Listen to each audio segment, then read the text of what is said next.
Le Seigneur est mon berger, je ne manquerai de rien, et il me fait reposer dans de verts pâturages, et il me conduit au bord des eaux tranquilles. Il restaure mon âme. Il me conduit sur les sentiers de la justice pour l'amour de son nom. Quand je marche dans la vallée de l'ombre de la mort, je ne craindrai aucun mal. Je ne craindrai rien, je te montrerai la peur dans une poignée de poussière. Quelles sont les racines qui s'accrochent? Quelles branches poussent hors de ce déchet pierreux? Fils de l'homme, tu ne peux pas dire ou deviner.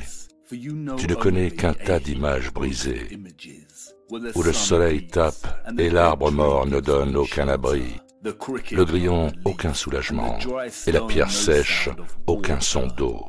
Et il y a seulement une ombre sous ce rocher rouge. Viens dans l'ombre de cette roche rouge.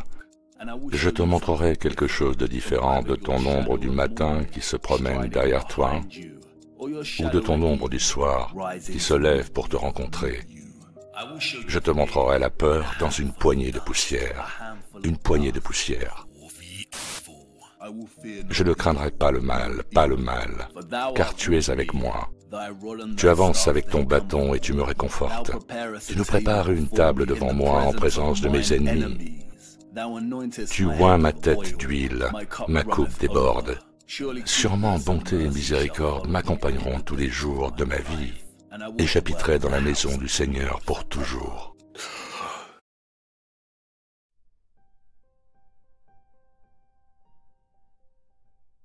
Ah, vous voilà.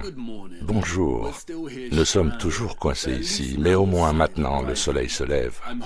J'espère que notre bateau sera réparé très bientôt. Mais pendant que nous sommes encore en rade, c'est le bon moment pour parler de cette clé que je détiens. Cette clé est une sorte de passe-partout. Et alors que nous continuons notre recherche du reste, en essayant de déverrouiller certaines portes, nous utiliserons aussi ce passe-partout pour enrichir notre compréhension de certains sujets. Comme vous le verrez bientôt, ce passe-partout ou cette clé maître réunit de nombreux sujets et questionnements qui nous préoccupent, principalement la question du temps perdu et de l'histoire de l'architecture du monde ancien, de notre cosmologie perdue et de l'énergétique du monde dans lequel nous vivons. Notre clé maîtresse est complexe et contient une mine d'informations. Nous ne discuterons pas maintenant de tout ce qu'elle a à offrir, mais plutôt d'une petite fraction de ses secrets. J'espère que ce dont nous allons parler maintenant nous préparera correctement pour la première porte, mais en continuant, nous aurons souvent besoin de réserver plus de temps pour enquêter plus en détail sur notre passe-partout, surtout à la lumière de nouvelles informations. Allons-y.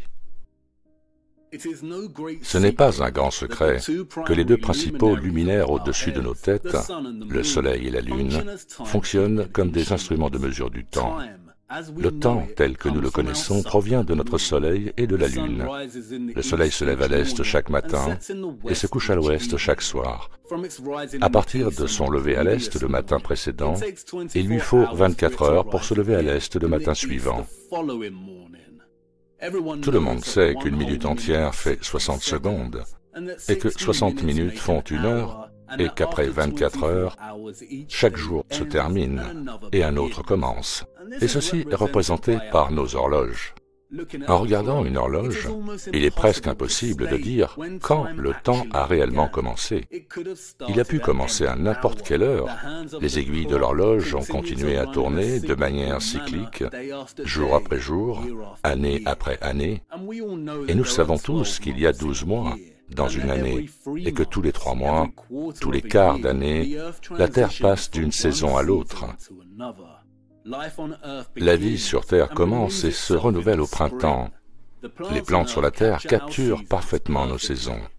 Elles poussent au printemps, s'épanouissent en été, commencent à flétrir et à se faner en automne, et l'hiver arrive, les arbres sont stériles, mais alors que nous entrons à nouveau dans le printemps, une nouvelle année, les plantes recommencent à pousser, tout comme les aiguilles de l'horloge. La vie continue, elle se renouvelle et continue d'une manière cyclique, le grand cercle de la vie.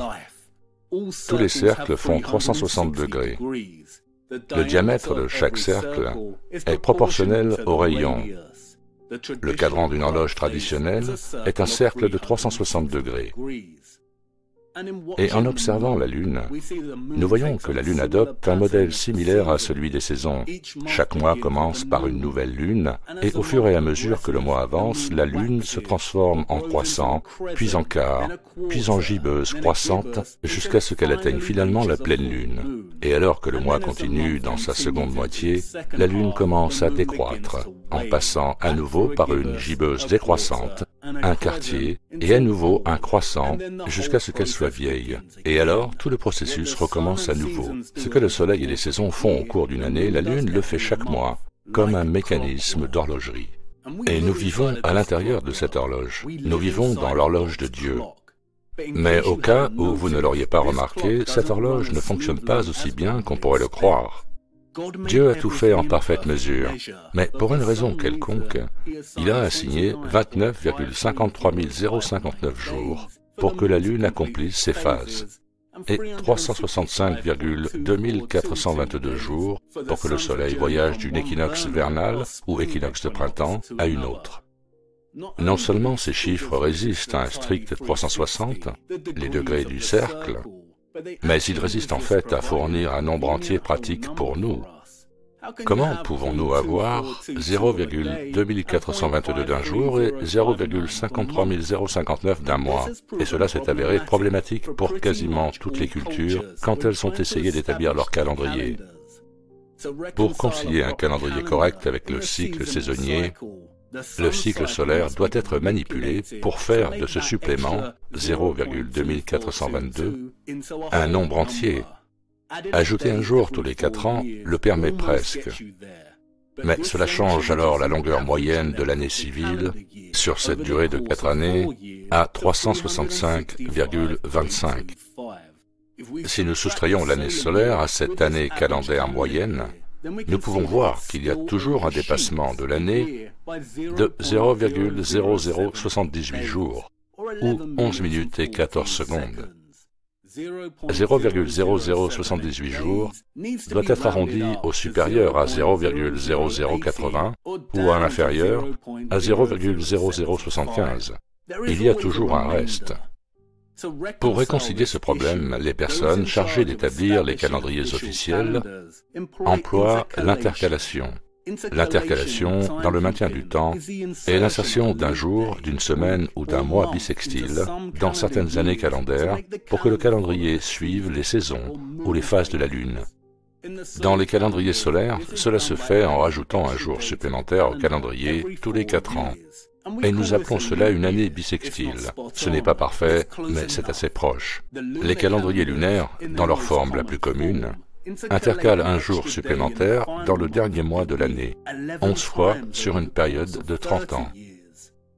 Dans les systèmes de calendrier qui utilisent à la fois le Soleil et la Lune, ou ce que l'on appelle le calendrier solaire lunaire, un 13e mois supplémentaire ou mois bissextile est ajouté toutes les 2e ou 3e années. Tout cela est très compliqué et essayer de disséquer la façon dont nos calendriers ont transformé, manipulé et égaré le temps à travers l'histoire induit un mal de tête rapide et aigu, à cause de la multitude de calendriers différents établis à travers le temps par diverses cultures, et parce que finalement, nos propres luminaires résistent à l'idée de maintenir des allures de chronométrage.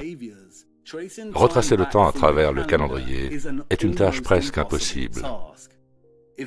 Si le sens sous forme d'écriture est susceptible de se perdre dans la traduction, alors le temps enregistré souffre de la même susceptibilité à se perdre dans l'intercalation. Comment dire combien de temps s'est réellement passé? Si le Soleil et la Lune, qui ont inspiré l'acte même de la mesure du temps en premier lieu, ne gardent pas eux-mêmes la propreté de cette mesure. Et c'est ce qui nous préoccupe maintenant. Pourquoi nos luminaires, principalement notre Soleil, ne se comportent pas de la façon dont nous aimerions qu'ils se comportent par rapport au temps?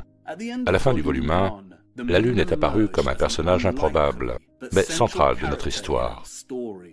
Mais il est maintenant temps de se tourner vers un autre personnage central, celui du Soleil, dont l'importance est à bien des égards encore plus grande. Le Soleil est notre passe-partout. En 1999, J.L. Hilbrand, professeur d'histoire de la physique et de l'astronomie à l'Université de Californie, a publié un livre très intéressant intitulé « Le Soleil dans l'Église ». Son argument principal, au point d'exploration, consiste à disséquer la notion que l'Église catholique romaine a donné plus de soutien financier et social à l'étude de l'astronomie pendant plus de 6 siècles, à partir de la récupération de l'ancien apprentissage antique de la fin du Moyen-Âge jusqu'au siècle des Lumières, que n'importe quel autre, et probablement toutes les autres institutions. Pour les érudits de la Terre plate, cette affirmation n'est pas surprenante. Beaucoup ont documenté l'implication de l'Église, et les jésuites ont été impliqués dans le financement et l'élaboration du mensonge héliocentrique, qui est maintenant arrivé à avoir une emprise ferme sur la plupart d'entre nous depuis le début de nos vies. Qualifier le livre d'Hilbrand de lecture captivante serait un mensonge. C'est tout autant un mot de tête que certains des sujets qu'il couvre, principalement celui des mathématiques du saut périlleux, que les astronomes financés par les jésuites ont formulé en essayant de justifier les soi-disant sciences derrière le modèle héliocentrique et les multiples commissions de l'Église pour essayer d'aligner Pâques avec l'équinoxe de printemps. Dans le livre d'Hilbrand, on nous donne un aperçu du monde concurrentiel des astronomes qui essayent tous de satisfaire l'Église et de maintenir leur financement.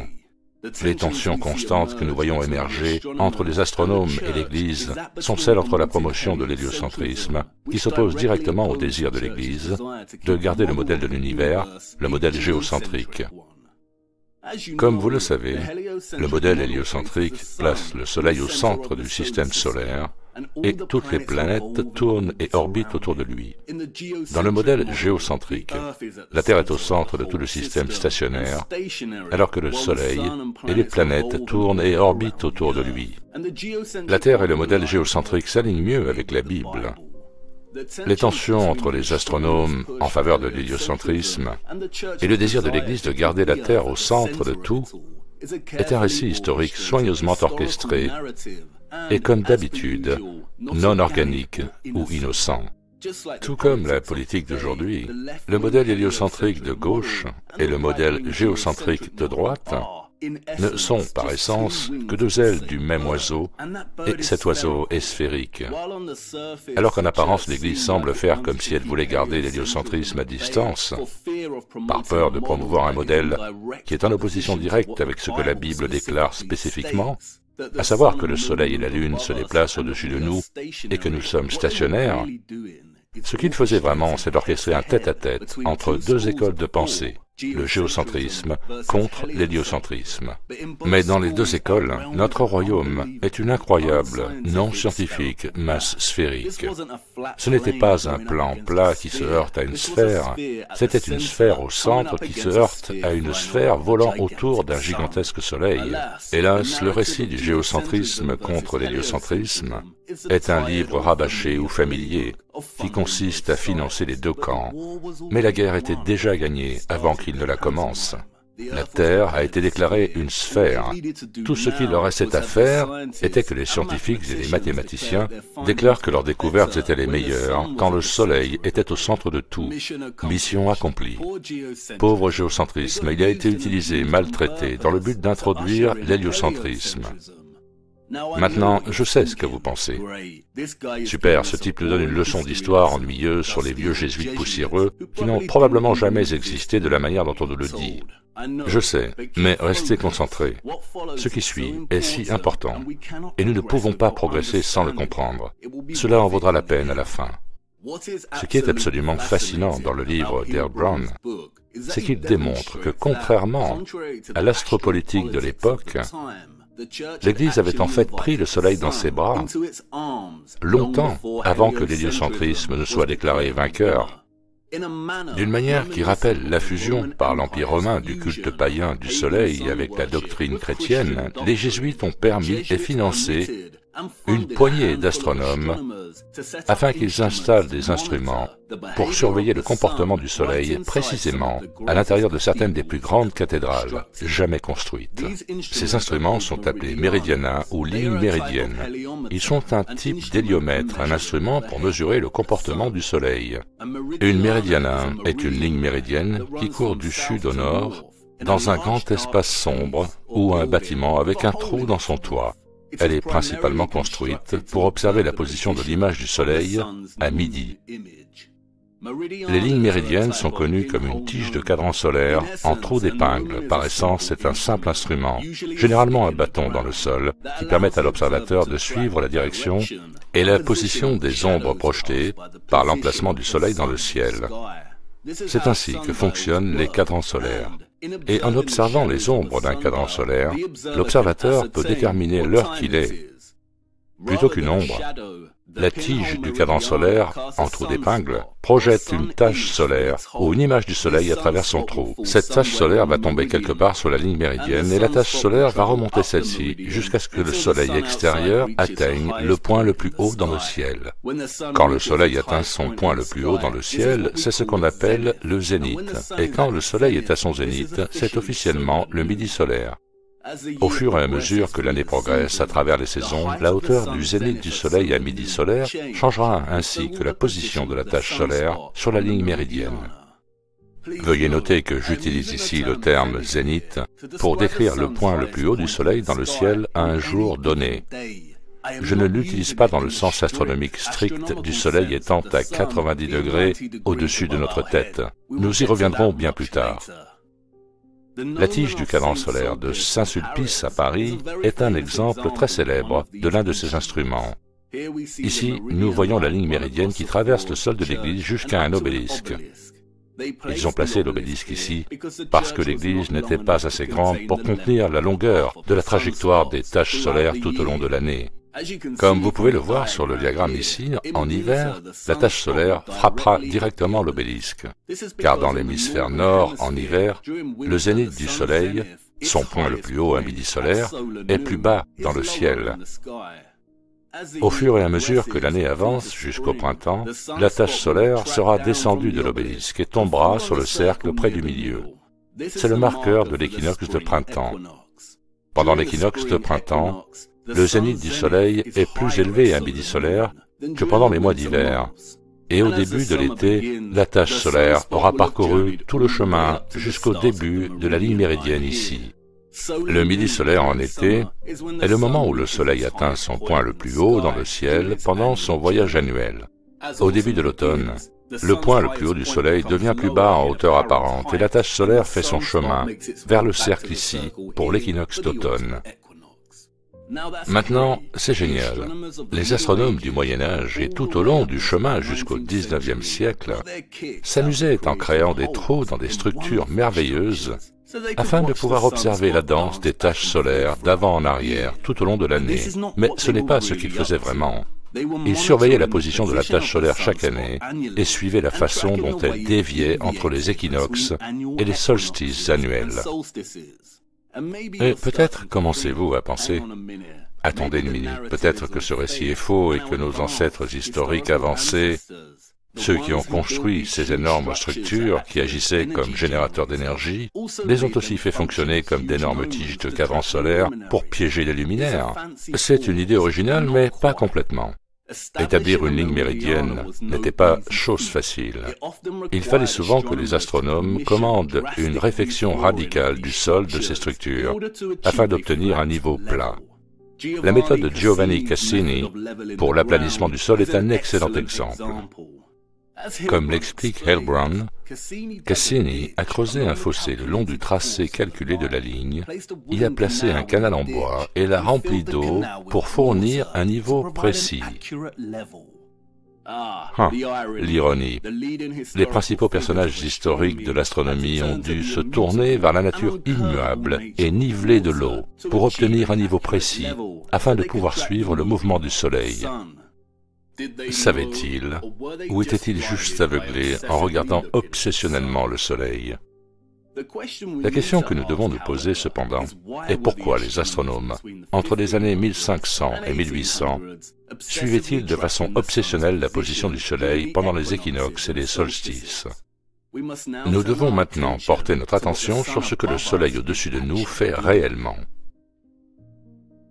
Et il est temps de parler à nouveau de l'obliquité, de l'écliptique et de la précession des équinoxes. J'ai maintenant largement introduit ces concepts. Et dans notre examen de la Lune, ce que j'ai besoin que vous fassiez, c'est oublier tout ce que nous avons exploré jusqu'ici, dans ce modèle que j'ai présenté. Nous y reviendrons plus tard, mais pour l'instant, oubliez-le. Pour comprendre un aspect crucial de notre clé maîtresse, je dois discuter de ces concepts tout d'abord, et ironiquement, en termes de modèle héliocentrique, et ensuite en termes de modèle plan géocentrique, ou ce qu'on appelle le modèle de la Terre plate. Ce que je vais essayer d'expliquer maintenant n'est pas difficile à comprendre, mais c'est très complexe, et je vais faire de mon mieux. Comme vous le savez, dans le modèle héliocentrique, la Terre tourne sur son axe et en plus de cela, elle tourne autour du Soleil. Une rotation sur son axe correspond à un jour d'environ 24 heures. Et une orbite complète du Soleil représente une année de 365,2 422 jours. Au lieu que les pôles de la Terre soient situés à la verticale sur le globe, ils sont déplacés d'un angle d'environ 23,4 degrés. C'est ce que nous appelons l'inclinaison axiale. La Terre tourne sur cet axe. Dans le modèle héliocentrique, la rotation et l'orbite de la Terre ne sont pas les seuls mouvements. Il y a aussi les 3 cycles de Milankovitch, nommés d'après le géophysicien et astronome serbe qui les a théorisés, et qui décrivent des changements dans le mouvement de la Terre et l'impact qu'ils ont sur la saisonnalité et la localisation de l'énergie solaire. La théorie scientifique acceptée postule que l'axe de la Terre change lentement. Selon cette théorie, il y a une poignée de façons dont il change, et elles se produisent simultanément et lentement. Nous avons déjà parlé de l'un de ces changements, le premier cycle de Milankovitch, celui du changement d'orientation de l'axe de rotation de la Terre, ou ce qu'on appelle la précession des équinoxes. Parce que la Terre est apparemment inclinée et en rotation, les scientifiques ont utilisé l'analogie d'une toupie pour décrire ce genre de mouvement axial. La Terre ne fait pas que tourner d'une manière fixe à un angle de 23,4 degrés, mais trace une trajectoire conique très lentement au cours du temps. À cause de cette trajectoire conique, la désignation de notre étoile polaire directement au-dessus de notre pôle Nord, qui est actuellement Polaris, changera lentement. À cause de cette précession, notre étoile polaire, il y a 5000 ans, était Tuban, dans la constellation de Draco. Dans 13 000 ans, notre étoile polaire ne sera plus Polaris, mais pointera directement sur Vega, dans la constellation de la Lyre. Une autre façon dont cette précession est observable est dans le reste des étoiles au-dessus de nous. Si notre axe de rotation change pour pointer vers une étoile polaire différente, alors toutes les positions des étoiles et des constellations que nous voyons au-dessus de nous auront également changé. Et comme nous l'avons vu, l'une des principales manifestations des étoiles dérivant de leur position fixe est la précession des équinoxes. Cette dérive se produit très lentement, à un rythme de 1 degré tous les 72 ans, une constellation entière tous les 2160 ans. Nous pouvons l'observer en suivant la position du Soleil à l'équinoxe par rapport aux étoiles fixes au-delà. Le deuxième cycle de Milankovitch est beaucoup plus facile à comprendre, et il se rapporte à la forme de la trajectoire orbitale de la Terre autour du Soleil, ou ce qui est officiellement appelé l'excentricité du cycle orbital de la Terre.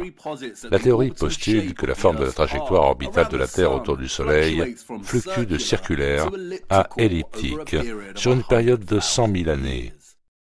Comme le maintient la théorie, ces oscillations de circulaire à elliptique ont un impact dramatique sur la glaciation car elles modifient la distance de la Terre par rapport au Soleil, ce qui modifie donc la qualité de radiation solaire à laquelle la Terre est exposée.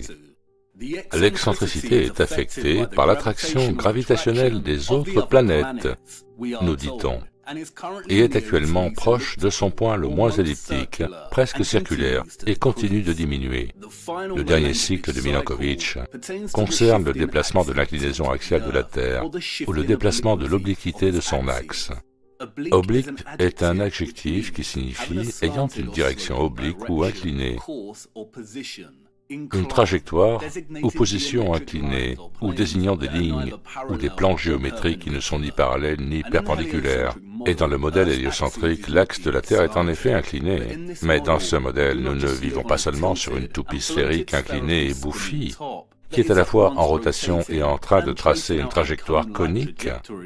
Son inclinaison fluctue aussi. Comme vous le savez, l'obliquité ou l'inclinaison actuelle est de 23,4 degrés. Mais cette obliquité se déplace et fluctue entre 21,1 et 24,5 degrés sur une période de 41 000 ans, nous dit-on.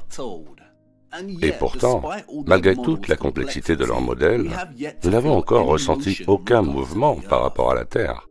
Il est presque impossible de parler de la position du Soleil dans le ciel si nous nous considérons en orbite autour de celui-ci. Essayez vous-même. Asseyez-vous dans votre jardin ou parc et parlez de la position du Soleil comme si nous étions en mouvement. C'est le matin et le lever du Soleil, ce qui signifie que nous avons fait la moitié de notre cycle depuis hier soir. Ça fait bizarre de parler comme ça parce que ce n'est pas naturel. Et c'est parce que nous ne ressentons aucun mouvement par rapport à la Terre. Ce que nous percevons réellement avec nos propres yeux, c'est le Soleil qui change sa trajectoire dans le ciel tout au long de l'année. Donc, essayons de conceptualiser ce à quoi cette obliquité de l'écliptique ressemble ici sur Terre. Et pour ce faire, rendons-nous à l'équateur pour l'équinoxe.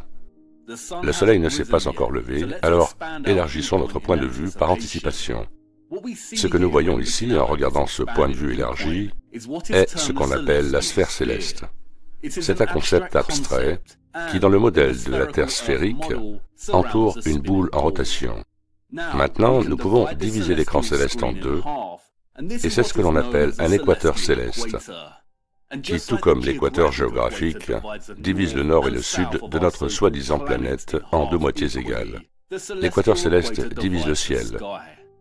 Nous sommes sur l'équateur géographique à 0 degré de latitude, donc il divise ici notre écran de ciel de manière égale.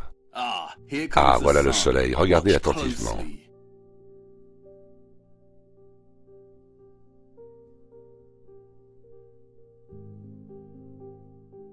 Comme vous pouvez le voir, lorsqu'il est positionné sur l'équateur pendant l'équinoxe, le Soleil atteint son vrai zénith, ce qui signifie qu'il est directement au-dessus de nous à 90 degrés. Comme vous pouvez aussi le voir, le Soleil parcourt ici parfaitement l'équateur céleste. Il est actuellement 13 heures. Il va continuer à traverser l'équateur céleste jusqu'à ce qu'il se couche. Maintenant, revenons à la position du Soleil à 13 heures, et voyons ce qui se passe au fur et à mesure que nous progressons dans les mois de l'année en gardant notre heure fixe à 13 heures. Comme vous pouvez le voir, le Soleil à 13 heures change de position. Il zigzague sur l'équateur céleste comme un serpent. Comme vous pouvez le voir, l'équateur céleste reste fixe ici. Mais il y a une autre trajectoire qui porte le Soleil. Cette trajectoire est appelée l'écliptique. Et comme vous pouvez aussi le voir, l'écliptique a des limites vers le nord et vers le sud. Le Soleil ne peut pas dépasser cette trajectoire nord ni cette trajectoire sud dans son voyage annuel. Ces trajectoires marquent les lignes tropicales de latitude, Cancer et Capricorne, qui se forment à 23,4 degrés au nord et au sud de l'équateur. Si l'écliptique est la trajectoire annuelle du Soleil, alors l'obliquité est la limite nord et sud de cette trajectoire. Et il n'y a pas d'inclinaison de la Terre de 23,4 degrés. C'est le Soleil qui dévie de 23,4 degrés de chaque côté de l'équateur céleste au cours de son voyage annuel. Je comprends que c'est assez difficile à visualiser. Alors passons un peu plus de temps sur ce sujet. Pour conceptualiser ceci, nous allons utiliser 4 points différents dans l'année, les équinoxes et les solstices. Voici la trajectoire du Soleil tout au long de l'année à l'équateur pendant l'équinoxe de printemps. Et maintenant pendant le solstice d'été. Là, pendant l'équinoxe d'automne. Et enfin, pendant le solstice d'hiver. Comme vous pouvez le voir, il y a 2 types de mouvements ici en ce qui concerne le Soleil. Le premier est un mouvement quotidien à travers le ciel, et le second, c'est la dérive annuelle de ce mouvement quotidien en aller et retour vers les lignes tropicales de latitude. La dérive annuelle du Soleil par rapport aux lignes tropicales représente l'obliquité de sa trajectoire. Déplaçons-nous maintenant à 50 degrés de latitude dans l'hémisphère nord et voyons à quoi cela ressemble depuis cet emplacement. C'est l'équinoxe de printemps. Et maintenant, le solstice d'été.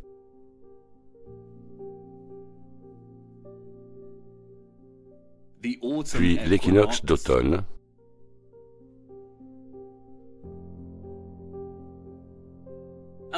Et enfin, à nouveau, le solstice d'hiver.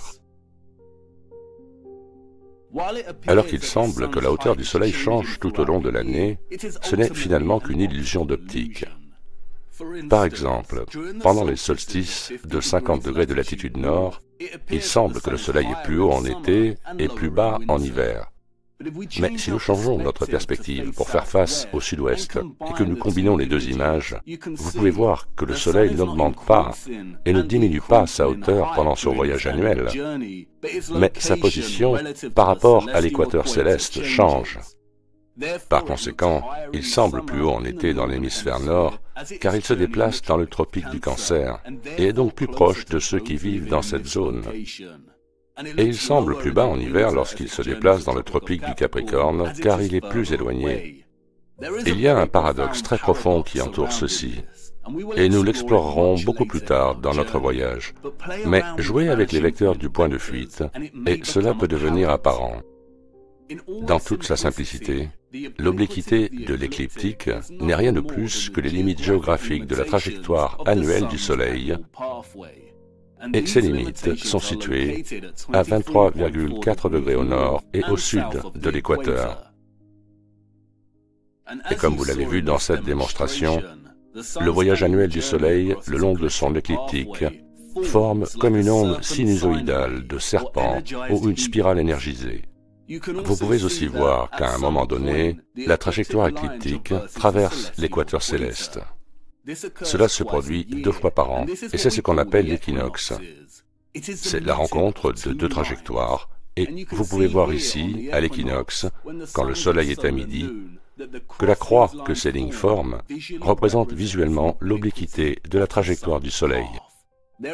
Il y a une différence de 23,4 degrés entre la trajectoire écliptique du Soleil et l'équateur céleste. C'est ce qu'on appelle l'obliquité de l'écliptique, ou ce que les scientifiques ont appelé E. Et c'est à cause de cette obliquité que le Soleil dérive entre les tropiques du Nord et du Sud chaque année, et que nous avons des saisons changeantes.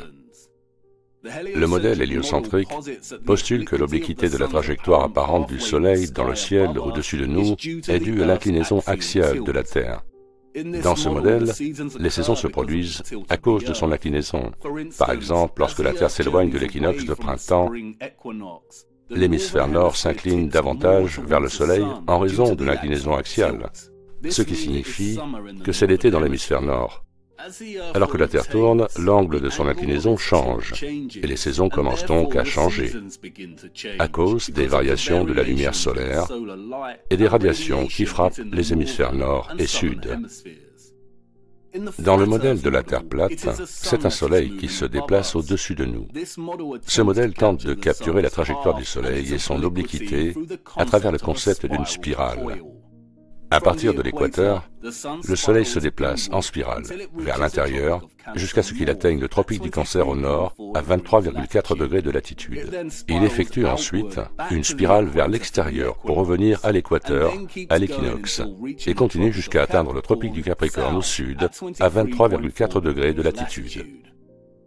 Et bien que la conception de ce modèle de la trajectoire annuelle du Soleil n'est pas entièrement exacte, elle l'est dans son argument que c'est le Soleil au-dessus de nous qui se déplace et que sa trajectoire annuelle dévie de l'équateur.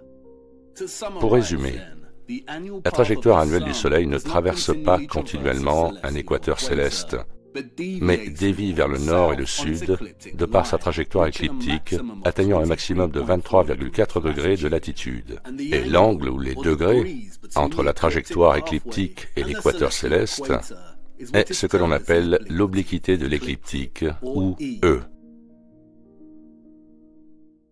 Et en plus des saisons, une des manières clés dont l'obliquité et le second cycle de Milankovitch de l'excentricité affectent nos vies ici sur Terre est dans la différence entre les aiguilles de l'horloge humaine et le comportement réel de l'horloge solaire au-dessus de nous. Les recherches de Heilbronn démontrent que l'Église et les astronomes, à partir du XVIe siècle, étaient obsédés par la surveillance de la trajectoire annuelle du Soleil et le suivi de toutes les déviations qui se produisaient chaque année. Et ils ont trouvé que la ligne méridienne était un bon moyen de le faire. Mais la ligne méridienne et la grande quantité de cadrans solaires et autres héliomètres qui apparaissent en excès dans les villes et les villages européens jusqu'au XIXe siècle rendaient service aux habitants. Ils pouvaient se rassembler autour d'un cadran solaire vers le midi local pour remettre leurs horloges à l'heure.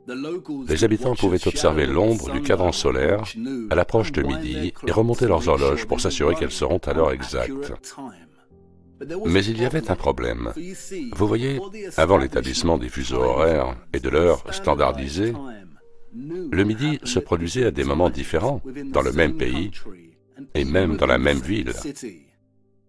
En plus de s'appuyer sur les cadrans solaires de la ville, les habitants se fiaient également aux cloches d'église qui sonnaient au bon moment pour déterminer l'heure et remonter leurs horloges.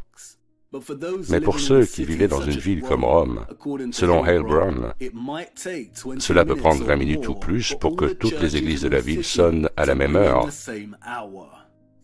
La disparité dans la sonnerie des heures entre les horloges des églises de toute l'Europe, poursuit-il, était notoire. Et c'était à l'individu de s'assurer qu'il fonctionnait à l'heure exacte. Tout comme un manuel d'enseignement jésuite de l'époque le prêchait, les horloges ne sont presque jamais d'accord. Vous devez surmonter ce défaut par votre diligence. Et cette disparité entre l'horloge artificielle et l'horloge solaire réelle au-dessus de nous se présente à cause de l'obliquité de l'écliptique et de l'excentricité du Soleil. La raison en est que nos horloges rendent les intervalles entre chaque jour successif égal à 24 heures. S'il est midi un mardi, alors vous pouvez garantir que dans 24 heures, votre montre-bracelet vous dira qu'il est midi le mercredi. Nos horloges sont régulières et standardisées. Si vous regardez votre montre-bracelet et constatez qu'il est 21 heures un vendredi, vous pouvez être sûr que 24 heures plus tard, les aiguilles sonneront 21 heures le samedi.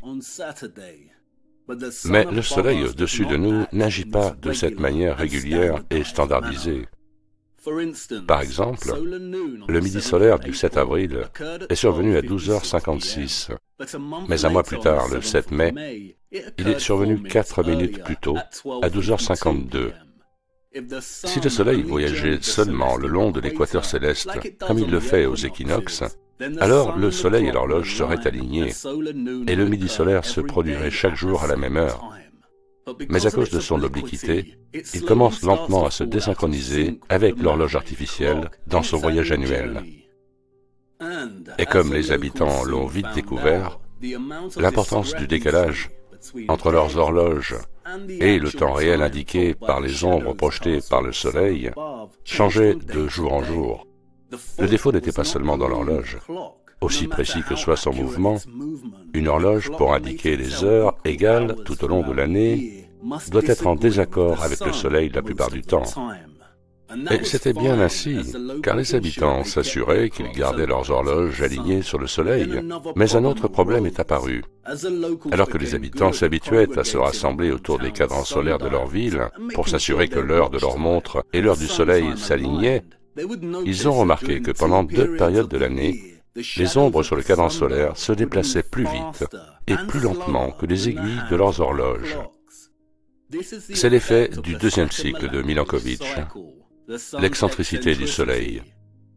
Parce que la trajectoire annuelle du Soleil entre ses limites tropicales n'est pas un vrai cercle, il est en fait légèrement elliptique. Le Soleil se déplace au maximum 14 minutes plus lentement en février qu'une horloge humaine, et se déplace au maximum environ 16 minutes plus vite que celle-ci pendant le mois de novembre.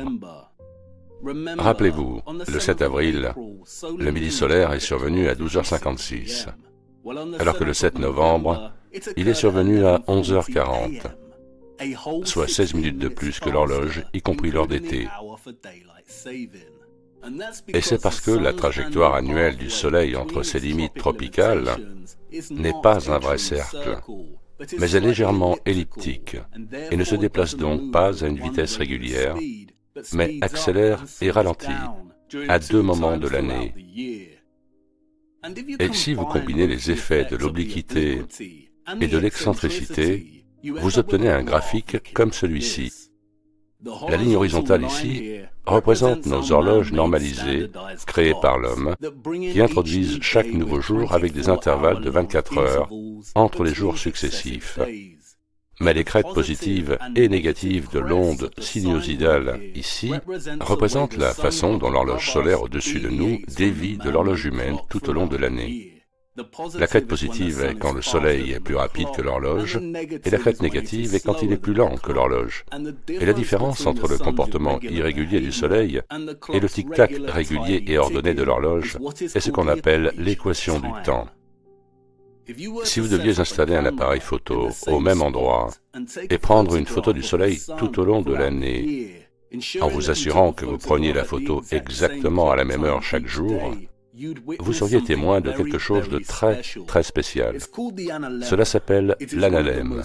C'est l'un des plus magnifiques et des plus époustouflants phénomènes liés aux luminaires.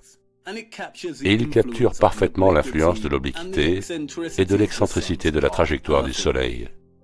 La forme de l'analème, la figure en 8 avec des lobes inégaux, ou certains pourraient même dire la figure d'un poisson, est une incarnation céleste de l'équation du temps. S'il n'y avait pas d'obliquité et d'excentricité, et que le Soleil fonctionnait comme nos horloges artificielles, si chaque intervalle entre deux lunes solaires successives était en fait de 24 heures, alors il n'y aurait pas d'analème tout au long de l'année. Le Soleil apparaîtrait au même endroit du ciel, à la même heure du jour, tout au long de l'année. L'analème ne serait donc qu'un point. Si l'obliquité du Soleil, à savoir sa dérive nord et sud, était toujours présente, mais que l'excentricité de sa trajectoire était circulaire et non elliptique, comme aujourd'hui, alors l'analème serait symétrique en forme de 8 et ses lobes sud et nord seraient de taille égale. Et le moyen le plus simple de démontrer à quel point l'obliquité de l'écliptique, la dérive de 23,4 degrés du Soleil dans sa trajectoire annuelle vers le nord et vers le sud, affecte nos vies sur Terre, est d'imaginer qu'elle n'existe pas. Imaginons aussi que l'excentricité a toujours été circulaire.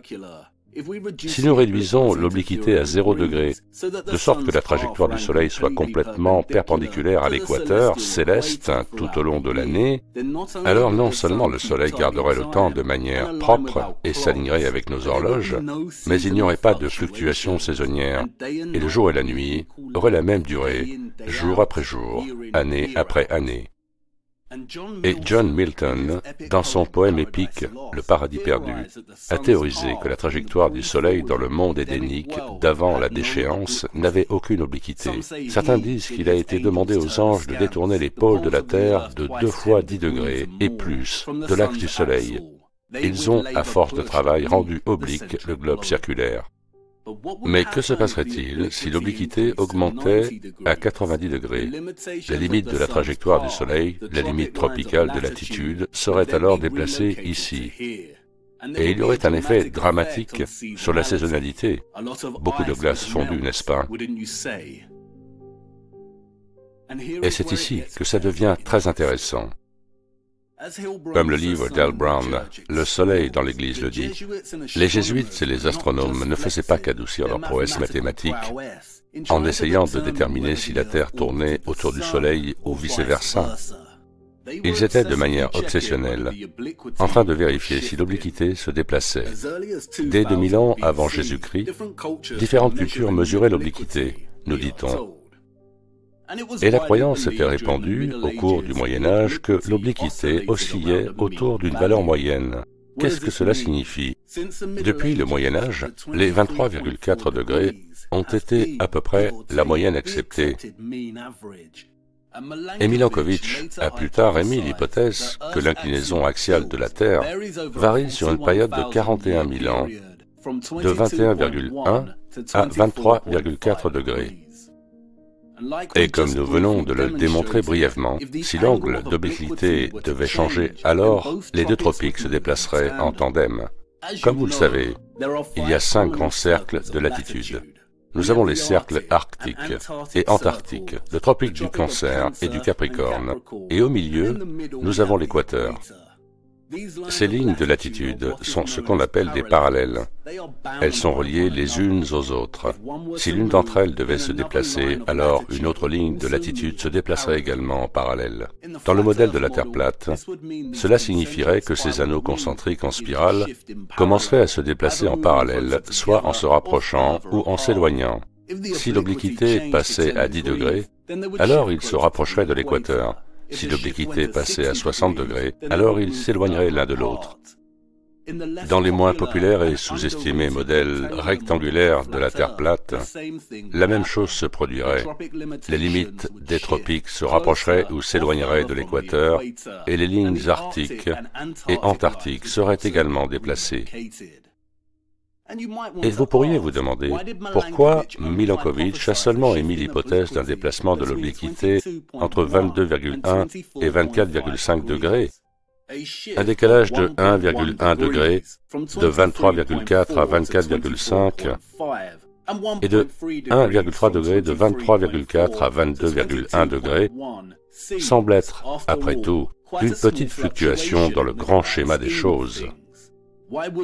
Pourquoi l'obliquité ne reviendrait-elle pas à 0 degré ou à 90 degrés dans leur modèle? Avant de théoriser, examinons rapidement ce que Wikipédia nous dit à propos de ce changement.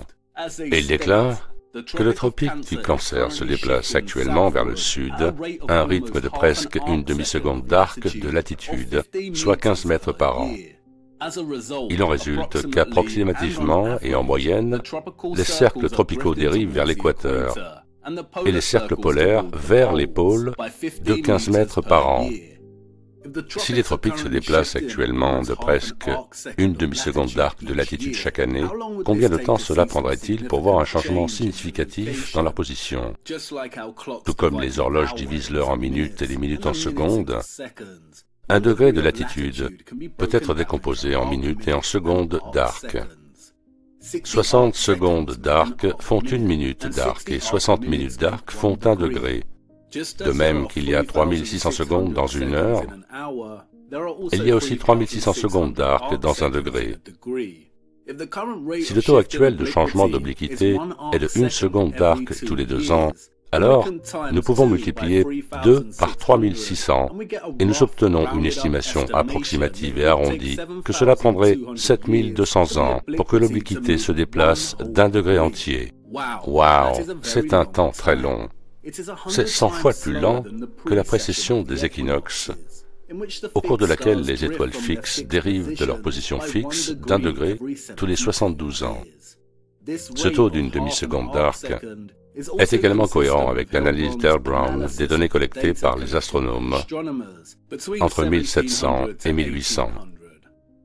Et si Milankovitch a raison, alors après 7200 ans, l'obliquité aura changé de 23,4 degrés à 22,4 degrés et continuera à diminuer pendant quelques siècles de plus, avant de se retourner et de commencer à se déplacer dans l'autre sens. Et maintenant je sais ce que vous allez dire.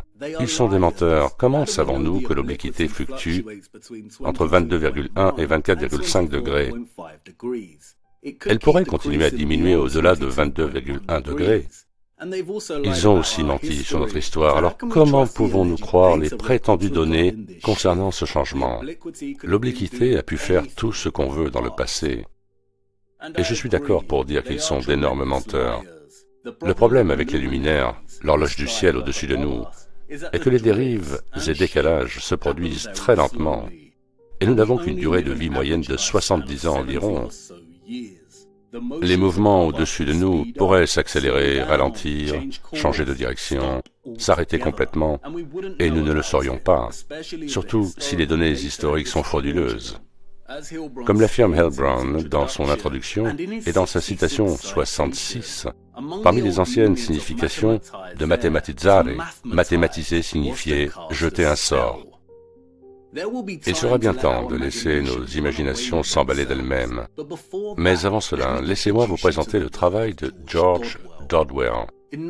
En 1934, l'astronome australien George Dodwell a porté son attention sur l'obliquité de l'écliptique. Ses recherches se sont étendues sur de nombreuses années et n'ont pas été publiées de son vivant. Dans son étude de divers observatoires astronomiques et solaires et les données recueillies par les anciens sur le changement d'obliquité, Dodwell a découvert que les données historiques datant d'avant 2000 avant notre ère s'écartaient du taux moyen contemporain d'une demi-seconde d'arc chaque année.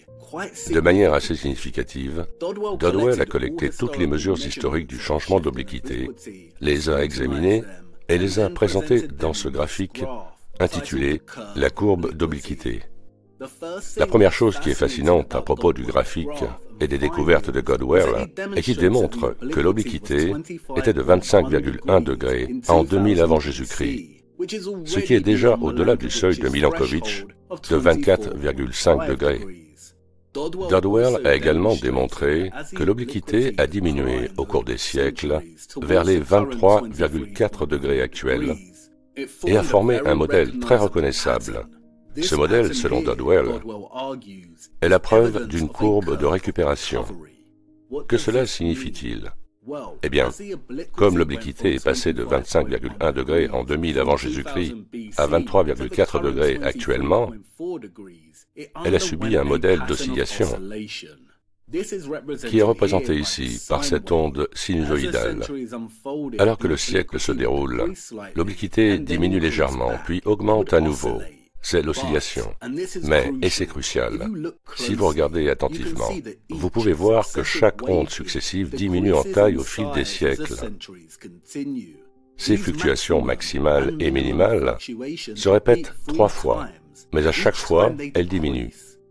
Ce modèle, selon Dodwell, est ce qu'on appelle une courbe de récupération. Et cela signifie que pendant que l'obliquité a diminué en degrés bien avant 2000 avant Jésus-Christ, ces fluctuations ici montrent qu'elle est en train de se stabiliser. Dodwell affirme que cela prouve un mouvement de récupération d'une grande perturbation existant ici, pour revenir à une lente diminution fluctuante jusqu'à atteindre un équilibre autour du XIXe siècle ici. Les recherches de Dodwell impliquent que, contrairement à la théorie acceptée de Milankovitch, le changement d'obliquité pourrait en fait être un effet de stabilisation qui se produit à la suite d'une perturbation bien plus grande. Dodwell a conclu que cette grande perturbation était le grand déluge. Et c'est très intéressant. Nous avons John Milton d'un côté, disant qu'après la chute de l'homme, Dieu a demandé à ses anges de tourner l'axe du Soleil en oblique, et nous avons Dodwell de l'autre côté, qui démontre que les changements d'obliquité sont en fait une tentative de récupération à la suite du grand déluge. Est-ce la raison pour laquelle notre Soleil semble désynchronisé par rapport au temps, parce qu'un grand événement historique a changé sa course? Et si Dodwell a raison, alors cela voudrait dire que cet événement a eu lieu quelque temps avant 2000 ans avant Jésus-Christ, ou il y a plus de 4000 ans. Mais si notre ligne du temps est incorrecte, s'ils ont ajouté 1000 ans ici ou là, ce graphique se comprimerait certainement. Si c'est le cas, nous ne résoudrons pas le problème de l'obliquité changeante. Nous sommes, après tout, de simples mortels avec une courte durée de vie. Mais ces soi-disant anciens observatoires solaires méritent une enquête plus approfondie.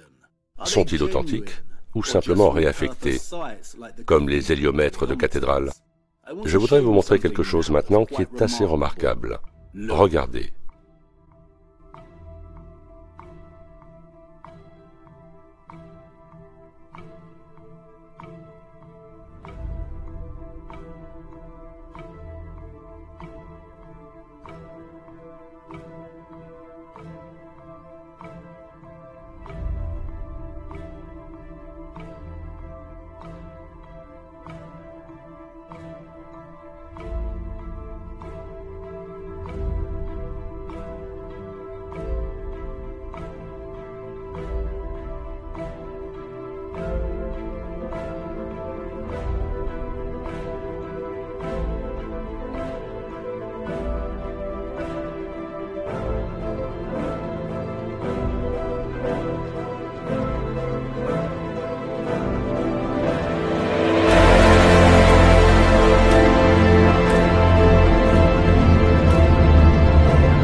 Wow! Comme vous venez de le voir, beaucoup des soi-disant monuments anciens du passé sont encore à ce jour parfaitement alignés avec l'équinoxe annuel et d'autres dates clés. Et avant que vous ne soyez trop excités et que vous ne commenciez à prétendre que ceux de l'ancien monde étaient de vrais maîtres de l'univers et ont construit ces structures pour s'aligner parfaitement avec l'équinoxe, regardons cela d'un peu plus près. Le travail du docteur Jayasari Saranathan a attiré mon attention sur quelque chose que je n'avais pas vraiment considéré avant. Le calendrier grégorien a été établi il y a 439 ans, en 1582, à peu près à la même époque où les astronomes ont commencé à faire des trous dans les cathédrales. L'un des principaux objectifs de cette création était d'empêcher le calendrier de dériver de l'équinoxe du 21 mars.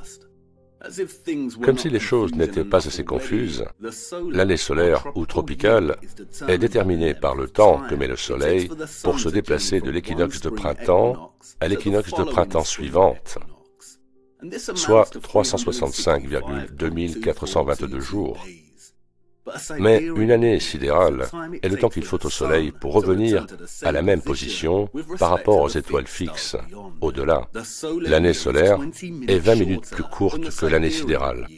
Et ils nous disent que c'est à cause de la précession des équinoxes. Rappelez-vous que dans cette théorie, la Terre trace une trajectoire conique, et à cause de cela, le point d'intersection ici, entre l'équateur céleste et l'écliptique, ce que nous appelons l'équinoxe, est supposé reculer ou se déplacer vers l'ouest à une vitesse d'1 degré tous les 72 ans. Si le Soleil recule de 20 minutes par an, cela signifie qu'il recule d'un jour entier, 24 heures, tous les 72 ans. Comme le dit Saranathan, il est entendu qu'il n'y a pas de changement dans la date de l'équinoxe tropical dans le calendrier grégorien. L'équinoxe de printemps a toujours lieu le 21 mars ou du 20 au 21 mars. Selon la théorie de la précession, cette date a dû dériver de 5,9 jours depuis la création du calendrier grégorien il y a 430 ans. Mais on constate qu'elles se produisent à la même date. Ces structures ne devraient pas s'aligner avec l'équinoxe du 21 mars d'aujourd'hui. Si elles ont été construites il y a des centaines, voire des milliers d'années, pour s'aligner avec la date d'équinoxe de leur époque, celui dont le cerveau est lavé criera que c'est parce que le calendrier grégorien est construit pour s'assurer que l'équinoxe de Mars reste à peu près la même, à un jour ou deux près. Mais le seul ajustement dans le calendrier est pour les années bissextiles. Vous ne pouvez pas me dire que ces structures s'alignent exactement à cette date parce que le calendrier calcule une année bissextile tous les 4 ans. Si cette pyramide Maya a été construite il y a plus de 1000 ans, alors la date du calendrier de l'équinoxe aurait dû être décalée de 13,8 jours. L'ombre du serpent ne devrait donc pas apparaître en mars. Si Angkor Wat fut construit il y a 900 ans, la date aurait dû être décalée de 12,5 jours. Et qu'en est-il des structures comme le temple d'Abu Simbel? Chaque année, le 22e jour de février et d'octobre, cette chambre est illuminée par le soleil pour marquer l'anniversaire du roi Ramsès et son couronnement. Ces dates ne correspondent pas à l'équinoxe et pourtant elles sont toujours alignées aujourd'hui avec une structure qui a prétendument tenu cet alignement depuis des milliers d'années. Et nous voyons la même chose ici avec Newgrange, une structure qui a prétendument 5000 ans, mais qui est toujours alignée avec le solstice d'hiver, année après année. Cette date aurait dû être dérivée de 69 jours. Si Stonehenge a été construit il y a plus de 4000 ans, alors la date du calendrier des solstices d'été aurait dû être décalée de 55 jours, ce qui signifie qu'il devrait se produire en avril. Penser que ces alignements sont l'œuvre du calendrier grégorien est absurde. Non, la seule explication raisonnable est que la Terre et le Soleil sont liés dans leur alignement et qu'il y a une absence totale de précession ou de mouvement par rapport à la Terre. Et c'est vraiment merveilleux lorsque nos deux adversaires clés, c'est-à-dire son histoire et l'héliocentrisme, entrent sans honte dans une impasse. M. Tyson et M. Cox veulent vous faire croire que non seulement notre monde est une masse sphérique qui tourne autour d'un soleil gigantesque, qui est immobile et à des millions de kilomètres, Mais ils veulent aussi vous faire croire que cette masse sphérique est inclinée sur son axe tout en vacillant et s'inclinant. Tout ceci alors qu'aucun de nos sens ne perçoit ce mouvement. Et à la fois les anciennes structures du passé et le calendrier grégorien prouvent qu'il n'y a pas de récession axiale. Ils prouvent que la Terre et le Soleil sont liés dans leur alignement et que c'est le Soleil qui se déplace par rapport aux étoiles fixes au-delà. Et ensuite, vous avez les pseudo-archéologues et les pseudo-historiens, tels que John Major Jenkins et Graham Hancock, essayant de limiter les dégâts. Si la Grande Pyramide et Angkor Wat ont des alignements astronomiques, alors, selon Hancock, cela signifie qu'elles ont dû être construites il y a plus de 20 000 ans pour s'aligner avec la précession de la Terre. John Major Jenkins a déclaré que certaines de ces structures et leurs alignements astronomiques signifient qu'elles ont été construites comme une horloge précessionnelle avec son alarme réglée pour le XXIe siècle. Ben voyons, c'est l'une des déclarations les plus ridicules jamais faites. La Terre ne bouge pas. Ce sont les luminaires qui se déplacent. Et nous y voilà. Les astronomes mentent-ils ou bien les historiens mentent-ils? Ils sont dans une impasse, mais nous avons échec et mat. Et voici le problème. Ces structures sont-elles authentiques? Les structures comme Stonehenge, la Grande Pyramide, Angkor Wat, le temple d'Abu Simbel. Nous avons après tout la preuve qu'ils ont déplacé et modifié les structures comme Stonehenge et Abu Simbel. Savez-vous quand Angkor Wat a été prétendument redécouvert par les Occidentaux? En 1860. Pourquoi avait-il besoin d'être redécouvert? Saviez-vous que Angkor Wat a été parfaitement reproduit par les expositions universelles coloniales de Marseille et de Paris au début du XXe siècle, juste 60 ans après sa redécouverte? Quel est l'âge de certaines de ces structures? Surtout les sites qui sont alignés avec le Soleil. Saviez-vous que beaucoup d'obélisques fonctionnaient aussi comme d'énormes tiges de cadrans solaires? Les grandes pyramides elles-mêmes, écrit Dodwell, étaient pour des raisons pratiques, essentiellement des tiges de cadrans solaires à une échelle gigantesque. Savez-vous où ils ont trouvé l'inspiration pour utiliser l'obélisque de Saint-Sulpice? Dans la Rome antique. Comme le veut la légende, Auguste a érigé un obélisque qu'il a volé en Égypte et l'a utilisé comme un énorme cadran solaire pour exprimer son pouvoir et sa gloire. Il ne reste rien de l'énorme cadran solaire d'Auguste aujourd'hui, sauf l'obélisque, maintenant déplacé de son emplacement d'origine. Savez-vous combien de ces structures ont été déplacées, modifiées, brisées, redessinées et réaffectées? Avez-vous déjà fait un tour des cathédrales en Europe et compté tous les instruments qu'elles contiennent qui enregistrent le mouvement du Soleil? Pourquoi? Pour quelles raisons tant de villes dans le monde ont des obélisques géants? Et je sais ce que vous allez dire. C'est parce que ceux de l'Ancien Monde étaient les vrais maîtres de l'univers et construisaient toutes leurs structures en accord avec les luminaires. Encore une fois, c'est une idée originale, mais non. Beaucoup d'entre nous sont tombés dans le piège consistant à sous-estimer la réaffectation. Récapitulons brièvement et voyons ce que nous avons jusqu'à présent. Premièrement, notre Soleil ne garde pas un temps précis, comme nos horloges, et ceci est principalement dû à l'obliquité de sa trajectoire annuelle. Deuxièmement, il y a eu un énorme effort organisé, commandé, financé par les Jésuites au Moyen-Âge et jusqu'au XIXe siècle pour suivre le mouvement du Soleil et son changement d'obliquité. Et cela a abouti à la réaffectation de nombreuses structures. Le calendrier grégorien a également été établi pendant cette période. Troisièmement, aucun aspect des modèles théoriques héliocentriques de Milankovitch ne peut expliquer convenablement pourquoi le Soleil a une obliquité de 23,5 degrés. Quatrièmement, l'analyse de Dodwell montre que le changement d'obliquité du Soleil démontre un modèle de récupération d'une perturbation beaucoup plus importante dans le passé.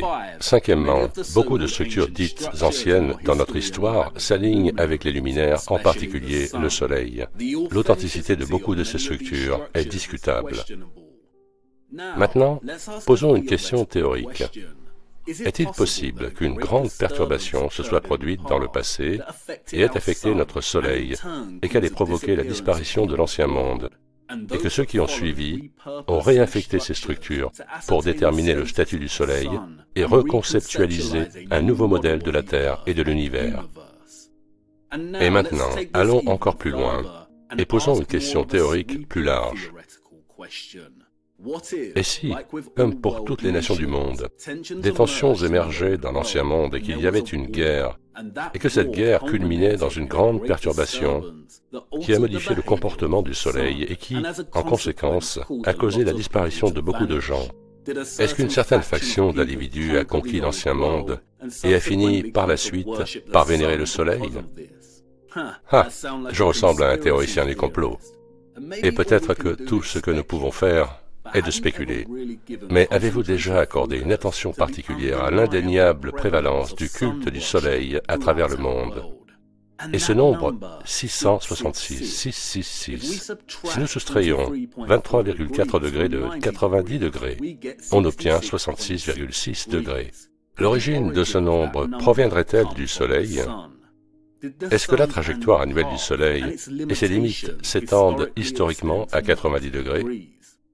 Sûrement pas. Les saisons seraient trop perturbées.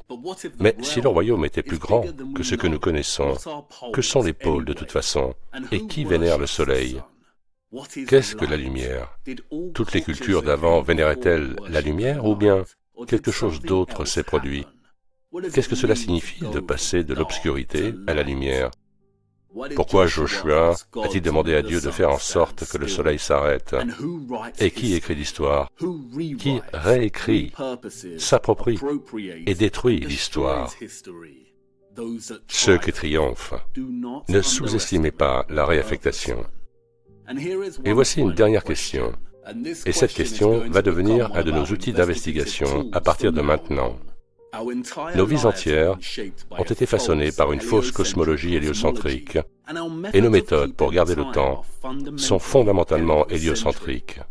Mais que se passe-t-il si tout notre récit historique avait été réécrit et remodelé en un récit héliocentrique? Que se cache-t-il derrière tout ça? Qui a réellement construit ces horloges?